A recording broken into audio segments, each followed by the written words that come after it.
Welcome back to the In and Out of the Pocket podcast series with Jake and Grant, where the mental game is discussed and discovered. What's up, Jake? How are you, my man? I'm doing good, Grant. It's nice to see you. I'm excited today because, in and out of the pocket, we're getting to have a guest on the show that was a monster-sized dude in the pocket, and also, though, from being an athletic young man growing up in the beautiful place called Montana, was able to develop some skills to help him survive and have a very good career. So I'm excited, as always. You know that. I love it. I love it. Without further ado, let's introduce our guest. This man grew up in Kalispell, Montana, a very, very good athlete, amazing athlete. Came through my alma mater, our alma mater, Arizona State, where he killed it and went on to have a great career in the NFL, and I believe was very instrumental in the Broncos regaining their glory in Super Bowl 50 when he expelled Peyton Manning that year. I went to all those games. I watched them when I couldn't go. This man was huge when he needed to step up. So he encapsulates the role of like mentally be prepared. And I'm excited to have him on the show. He's got his own podcast. We can talk about the Brock and Roll show, but here he is, none other than Brock Osweiler. How you doing, big man? I'm great. What's up, guys? Good to be on your show. Thank you for having me. How's everyone doing today? Doing great. We're doing good. Real good. Hey, I'm going to start it off with the question, since you grew up, in the wild, kind of like me. Yeah.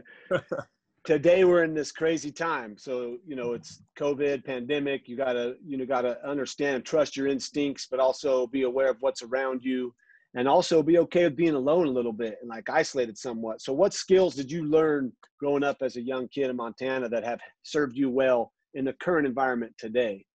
Yeah, great question. I think, first and foremost, when you grow up, in a rural area like, Northwest Montana, or similar for you, down in Southern Idaho, you grow up different than everybody else. And what I mean by that, I wouldn't say it's a better thing or it's a worse thing, just like any situation in life. I think there's pros and cons, but the thing, or I should say the things that I was able to grow up with in Kalispell, Montana, and be exposed to, taught me a couple things. And the things that really come to mind are, hard work, toughness, grit. It's a different deal when, it's 30 to below zero and, you go outside to start your car and the doors are frozen. And, it's funny, like just a little situation like that, when you're a kid or a teenager, you don't think it's teaching you anything, but it really is. It's teaching you how to toughen up. It's teaching you how to, excel during adverse situations. And that's the one thing that I think Montana really does teach you, when you watch, and I get it, it's Hollywood, it's a TV show, but, I think a lot of people are watching Yellowstone right now. And with Kevin Costner and crew out at the Dutton Ranch. But when you watch that show, I think the thing that really jumps out to you is like, damn, like these cowboys, like they're tough, right? They're tough. There's no situation that they shy away from. They're confident in themselves because of their hard work, because of their dedication, because of their grit and their values. And that's just something that Kalispell, Montana gives you. You grow up a little bit tougher than everyone else. You're exposed to tougher situations.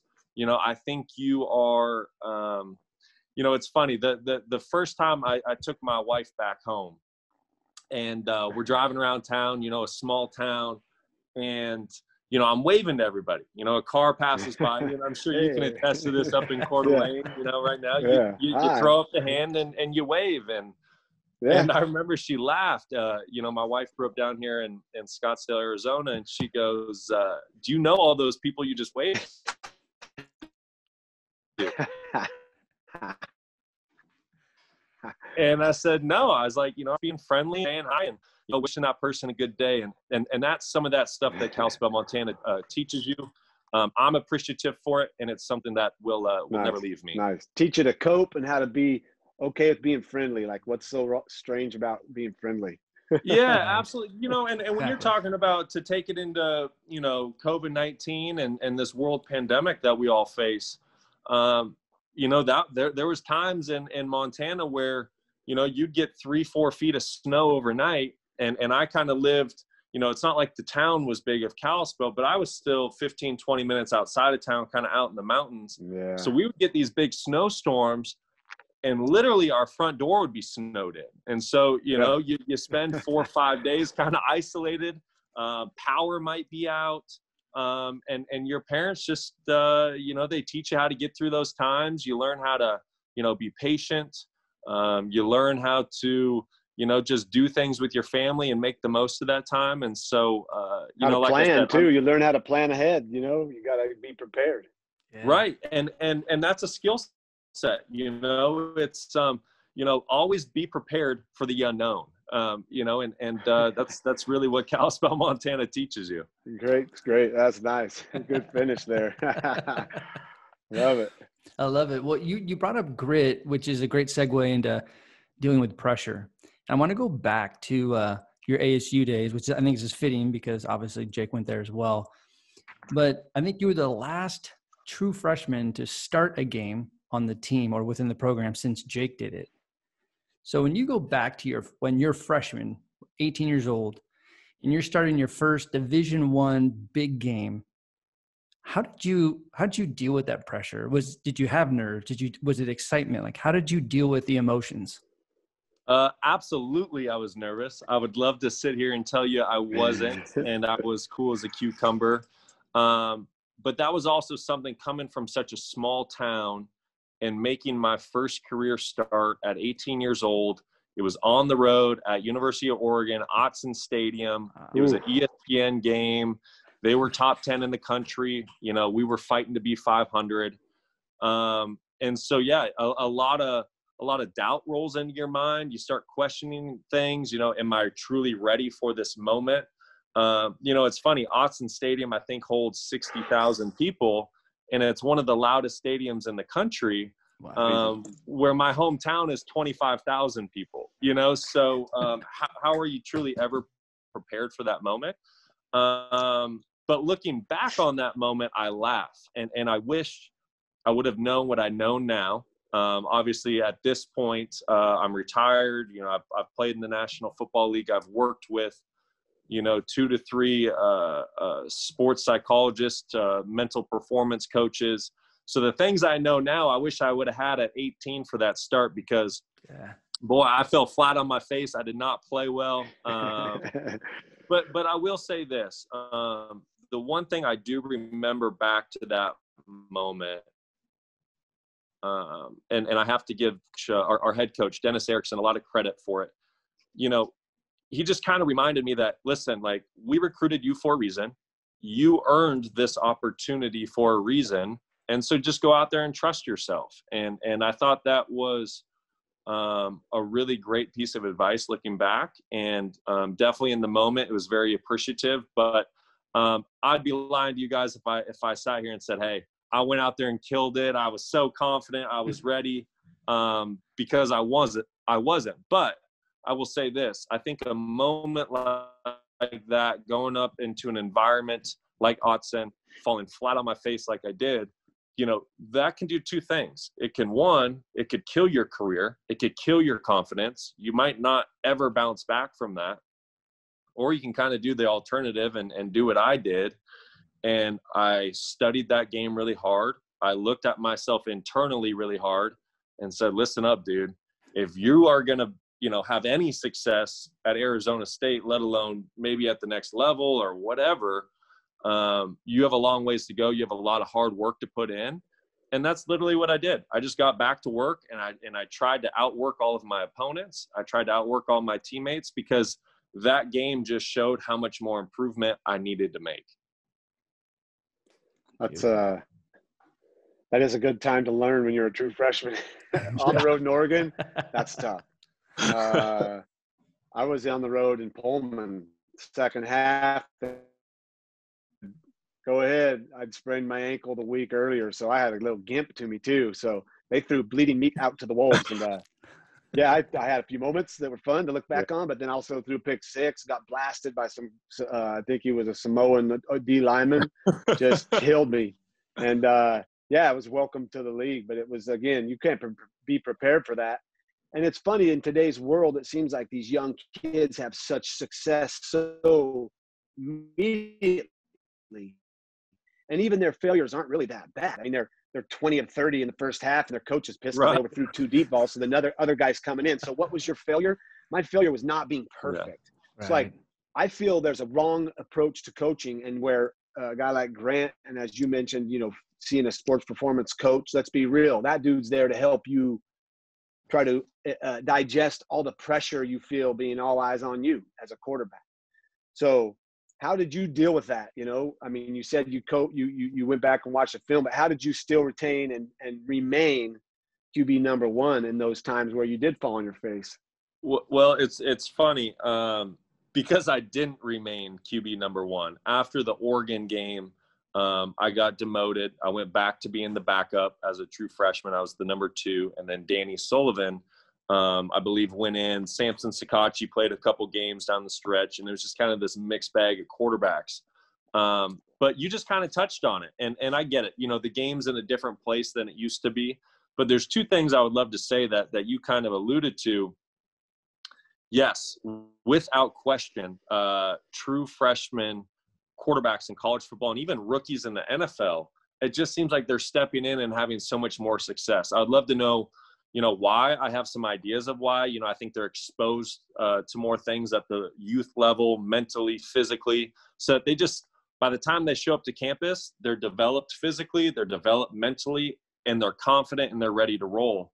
But on the flip side, I also think that we live in a day and age where, we are so we're persuaded, we're so focused and fixated on the 24/7 news cycle and social media. And I think there's too many good quarterbacks on the other end that, when they do step in and play for the first time, they don't have a ton of success. Some players, I think, need to learn by making mistakes, and that's ultimately how they're going to grow and get better. But not enough coaches and organizations give these players and quarterbacks enough time to make these mistakes before they're just demoted back to the bench. And so I think there's a balance, because so many young guys have stepped in and had so much success. But I also believe there's a lot of really good players out there who, if just given the right amount of time, they're going to figure it out. I think back all the time to Peyton Manning and his rookie season in the National Football League. He set a record for the most turnovers ever, and it's not like the Colts moved past him, but that was also. You can't say that, man. We're going to blast our podcast now. We're tanking. You don't speak bad about Peyton. I love it. I'm not. I'm bringing up facts, and Peyton would say the same thing. But, there was no NFL network. There was no, these sports shows and talk shows. It was kind of the local paper, right? And maybe a little bit of, Sports Center or something like that. And so you could weather those storms. But now there's guys, first round picks, who get to start 10 games. And if the organization doesn't get the instant results that they wanted in those first 10 games, that guy's done. I can think of 2 players off the top of my head, Dwayne Haskins in Washington and Josh Rosen when he was a first round pick to the Arizona Cardinals. So I don't know, man.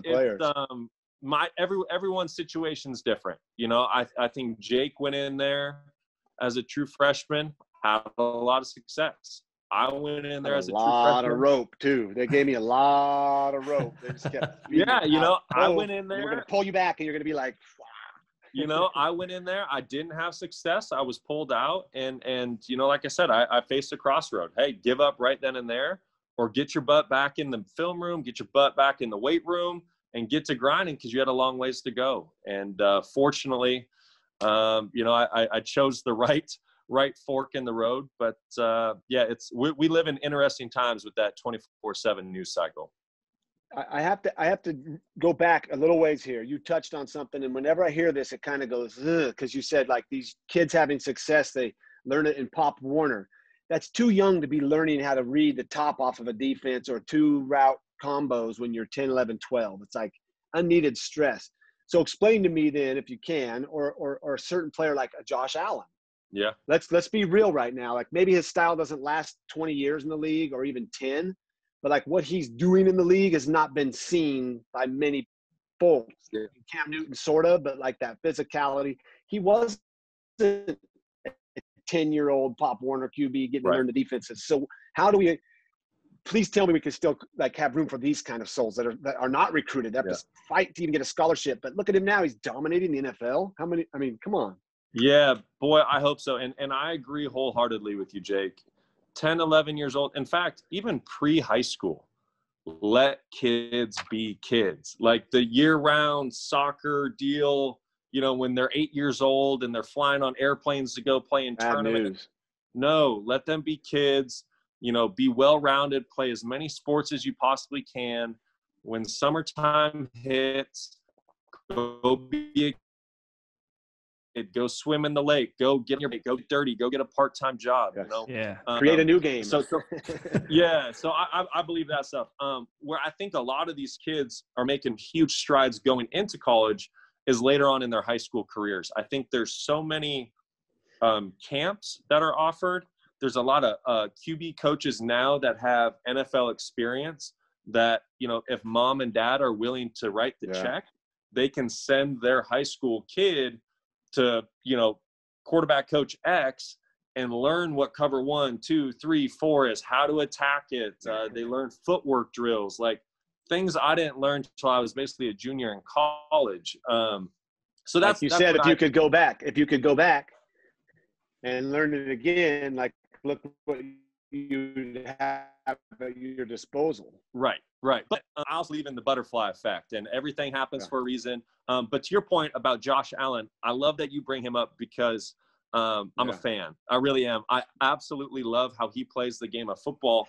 And what's so cool about Josh, you know, I was still in the league when he was a rookie, and I remember watching some of his preseason film, and it was raw. It was not good by any means. In fact, a lot of people, if you look back to that time period, were saying, whoa, who's this first round pick? Like, should he have been a first round pick?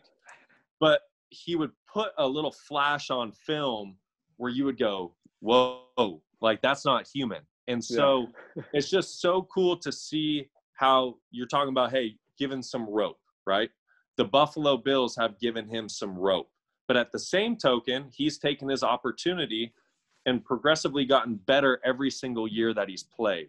You know, some people now would say, well, you know, he still turns the ball over and tries to do too much. But that's also his style, and that's what makes him great. And I think if you try to conform Josh Allen to just having perfect fundamentals and playing a game a certain way, well, then you're going to take away what's great about Josh Allen. So I'm a big fan of his. I always hope that there is a place in the game where, you know, the guy has just a ton of raw talent. He just needs some time to develop. And I think as long as enough football guys who have played the game and experienced the game are in decision-making roles in the National Football League, I still think you'll see enough of those guys pop in. The pocket just collapsed. Would you rather watch Tom Brady dissect a defense or Josh Allen dissect a defense? Ooh, Josh Allen. Out of the pocket. Cool. Go, Grant. Nice play. First down. I love it. Good answer. Touchdown, actually, in my mind. I'll tell you what. I'm actually an anomaly. I'm actually born and raised in the Bay Area, but I'm a Buffalo Bills fan. So I'm a Josh Allen fan for sure. So we're going to bring up Peyton a little bit before we get out of the pocket here. But what was it like? Like, did you feel this pressure at all, or, you know, to back up Peyton, one of the best quarterbacks ever played?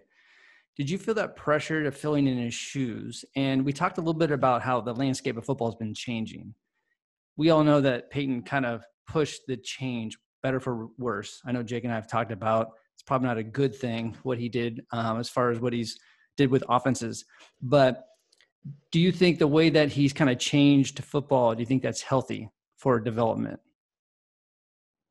In what regards do you think Peyton's changed the game, I guess? Well, I think he's made it very intricate. He's made it very too complicated. Yep. Yeah, it's too heady. All up here. Paralysis by analysis. Yeah, for sure. Okay, so yeah, I'd love to get into it. So your first question, did I feel pressure backing him up? Yeah. I wouldn't necessarily call it pressure, but what I did feel was a responsibility to the team and to the organization.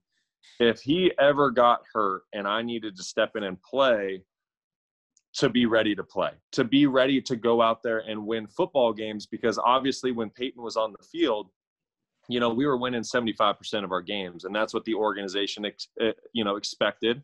And they expected that we would compete for a Super Bowl every year. And so, a lot of people, and I used to take this really personally, to be honest. It would really kind of piss me off. Guys would joke around, hey, you have the best job in the league.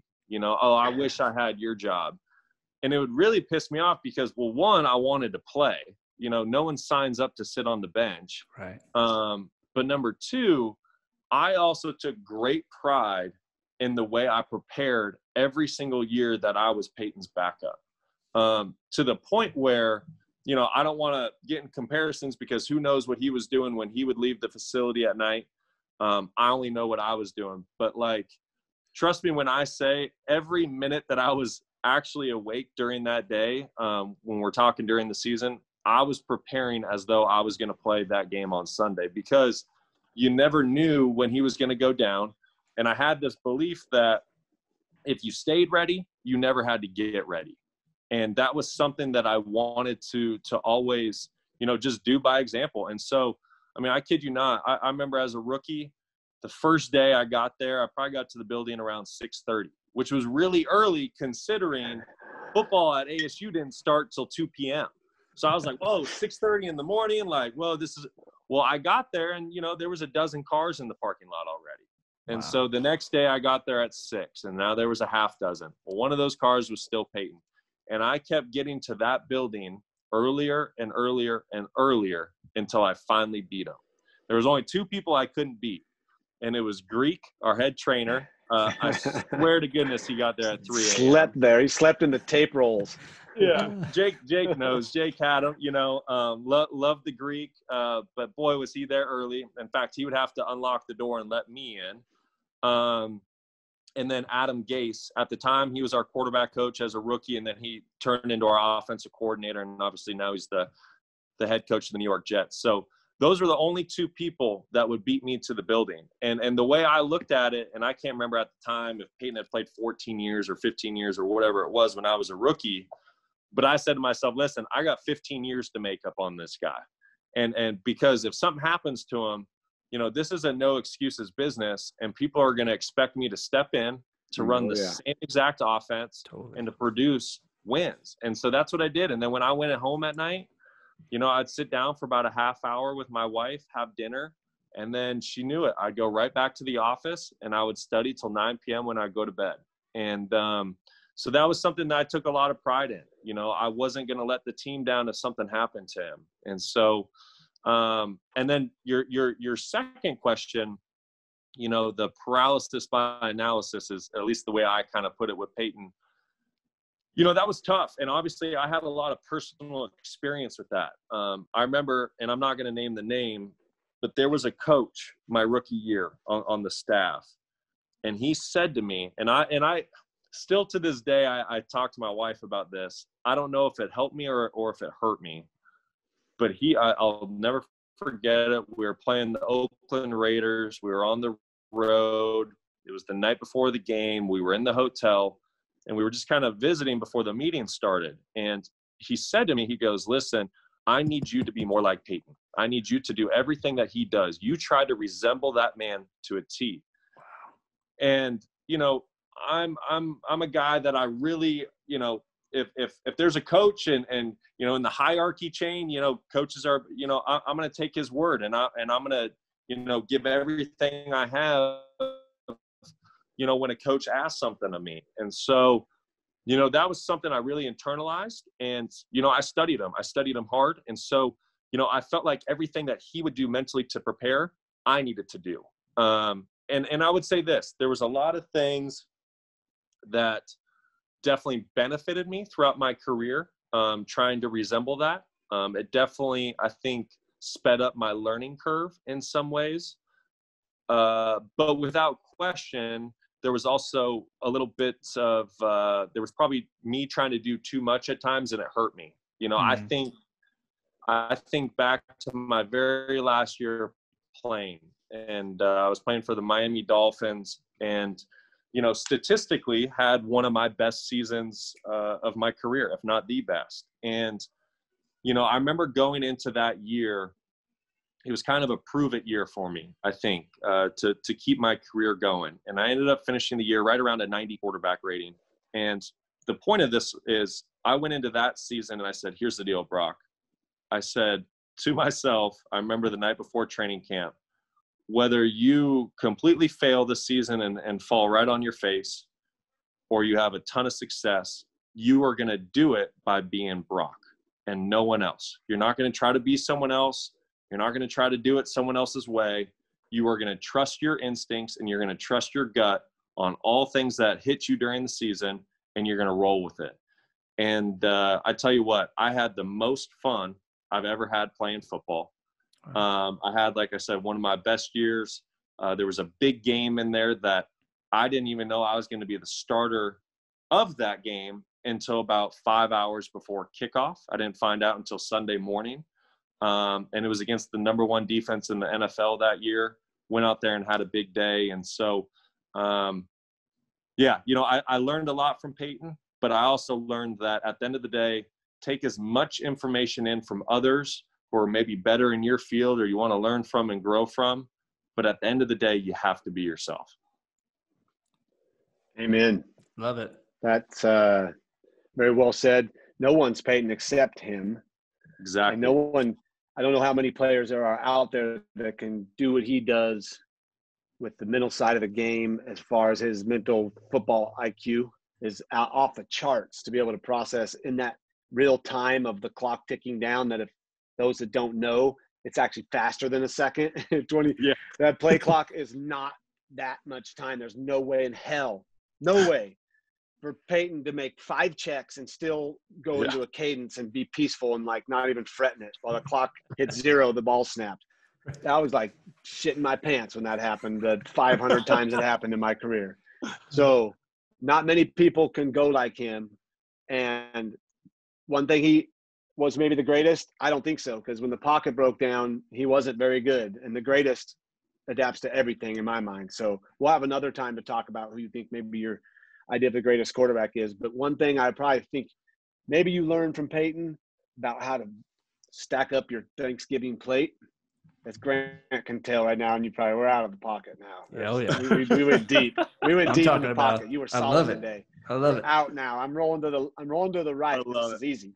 I love it. Dish me up your plate of Thanksgiving food, and what is the thing that you just get the most of? I love it. I love it. In fact, this is such a great question, because about 2 hours ago, I was at Whole Foods with my wife, and I was like, we're going to beat the Thanksgiving crowd. We're going to get everything that we can get right now. We'll save a couple items for next week, but we're going to get it. So it's actually really fresh on my mind. First and foremost, I am not a big turkey guy, man. There's just going to be a little bit of turkey. I don't want to waste too much of my stomach room for turkey. I'll dabble with a little bit of that dark meat, but okay. Don't choke on the dark meat. It's like that white meat. You got to be careful. Got to have cranberries with it. Without question, stuffing is number one. But the key to the stuffing, you can't just do like a plain stuffing. I like a lot of flavors and spice. So we throw a little bit of chorizo in our stuffing. Ooh. Yeah. And some jalapenos. And that's definitely the go-to. Yeah. Wow. I can see now. I got a big helping of that in the middle of my plate. Thank you. With everything around it. I love it. Any more of those? Because it's so funny, Jake, that I would say all of my out of the pocket questions are all holiday based. So I think our heads. Well, I got another one. Let me go. Let's do it. If you had to rank like your 3 favorite Halloween,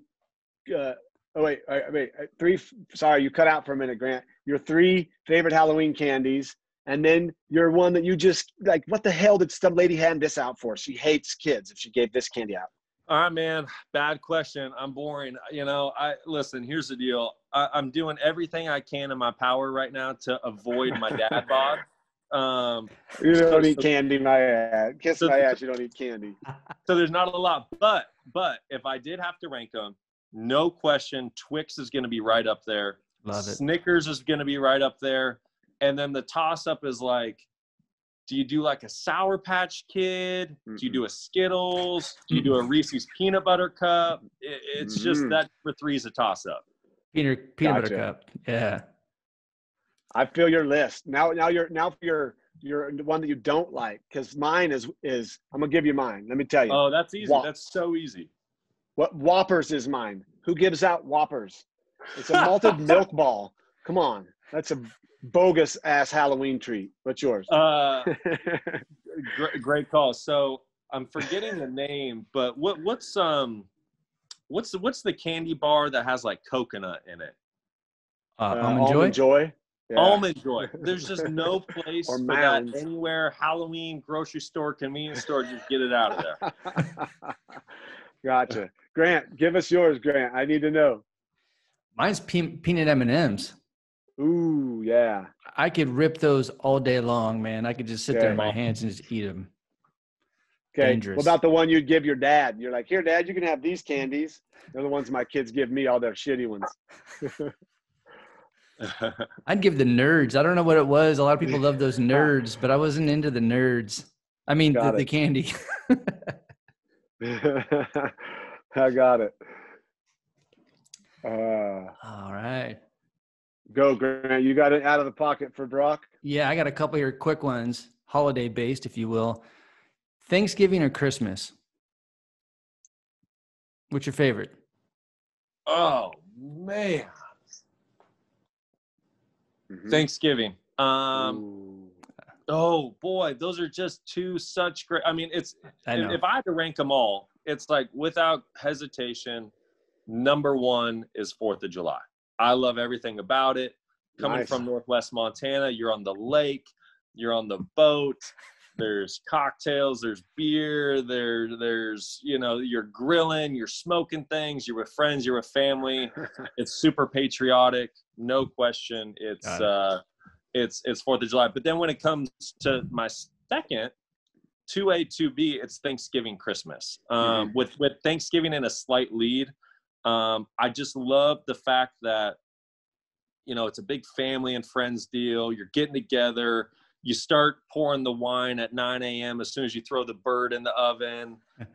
There's football on TV all day. There's just something about it, leaves on the ground. You're in the backyard playing ball. But obviously Christmas time is pretty special as well. And but I'm a big Thanksgiving guy. I really am. Awesome. Yes. Awesome. I'm actually a Christmas dude, and I have an app on my phone that tells me how many days there is until Christmas. All right, Grant, favorite Christmas movie all time, since you're the Christmas guy. Go. 34th Street. Oh, okay. Classic. I like that. How about you? Christmas Vacation, hands down. It's just yes.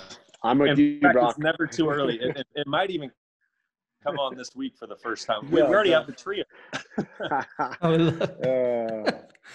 All right. One more question. Since we're talking about the holidays, and man, right now I'm in San Francisco, and so just the weather right now is football weather. It just brings me back to the days I was in high school and college, right? October, November, and it's just you just know it's football weather. Yeah. So when you think about football weather, especially when you get into the fall season, for a quarterback, would you rather play in rain or in snow? Ooh. Hard rain or light rain? Hard rain. I'm gonna take snow all day. I just boy, in that hard rain, man, I think those footballs kind of get socky and the weight changes. Where snow, if you catch the right amount of snow on that ball, it actually gets a little stickier than normal. It's pretty good as long as you keep the snow chunks out of the laces. It's not bad. But, I love that you bring this up because I think so many quarterbacks, when it comes to bad weather games, and I've seen some of them do it, they mentally tank before the game even began. Yeah. And going back to what we talked about at the beginning of the show, and I'm sure Jake would say the same thing, growing up in Kalispell, Montana, I played in a couple snowy games, some in Denver, played in a snowy game in Green Bay, played in a big blizzard up at Washington State. I tell you what, man, and I just got goosebumps, so call me weird or whatever. Man, that shit got me really excited. That, to me, that is what football is all about. Who is the toughest physically and mentally? Who can go out there on that gridiron, suck it up? It's 0 degrees, snow's flying, it's cold as shit. When you get hit, everything feels like it's going to break because it's so cold, but who just keeps popping back up and making plays? And to me, that's what football is all about, man. Yeah. It's those adverse, tough situations. And so I'm not going to lie, man, when I would run out of the tunnel and I would see the snow flying, I'd get a little smile on my face because to me, that's what football is all about. And you just felt like a kid playing the game, man. So you just took me back to, now I'm going to go further back, not running out of the tunnel, but running out of the hallway through the double doors, across the pavement to the grass, and you got your Nerf ball with your boys and it's snowing and it's recess.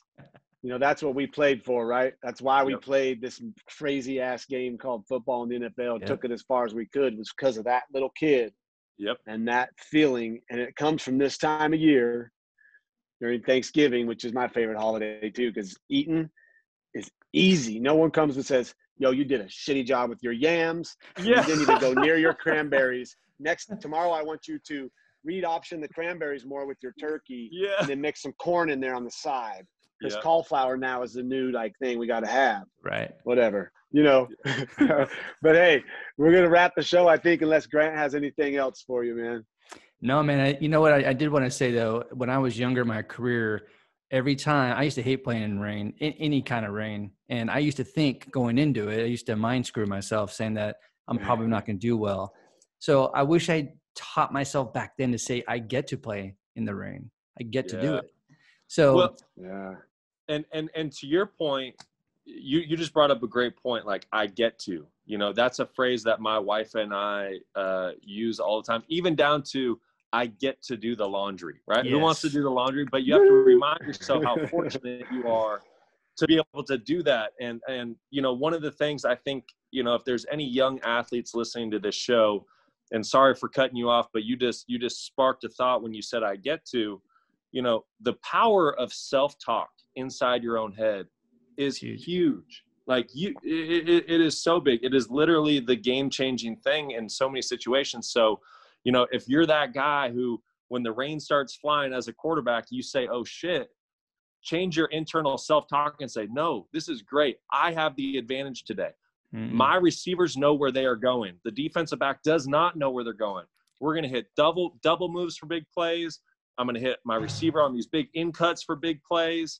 And so use it to your advantage. Know the power of positive self-talk and use it. Love it. Preaching the gospel there. Yo, this has been a great show, Brock. I had no doubt it would. I've always loved being around you. And even though we're not next to each other through the screen, for sure, you're one of the good ones, man. And from day one, been lucky to be a part of your career, send you little texts here and there, make sure you're doing good, prepared. But you said it, man. And it's the way I'd like to end the show is just everybody do it the Kalispell way, because that's preparing for the unknown. Because right now it's all unknown. In this world we're in. So thankfully you've grown up that way. Grant, I can tell you're mentally ready. You guys should not be worried about me either. So with that being said, everyone know the Kalispell way is to be prepared for the unknown. And thanks for coming on the show today, man. It was awesome. Yeah, guys, thank you so much for having me. I really appreciate it. You bet, man. Appreciate it. Everyone check out the Brock and Roll show too. Go check it out. I was on, had some good morsels on there too. That was fun, man. So keep up the good work. Sounds good. I'll see you boys up in the Northwest. All right. All right. Peace. All right. Later, guys. See ya.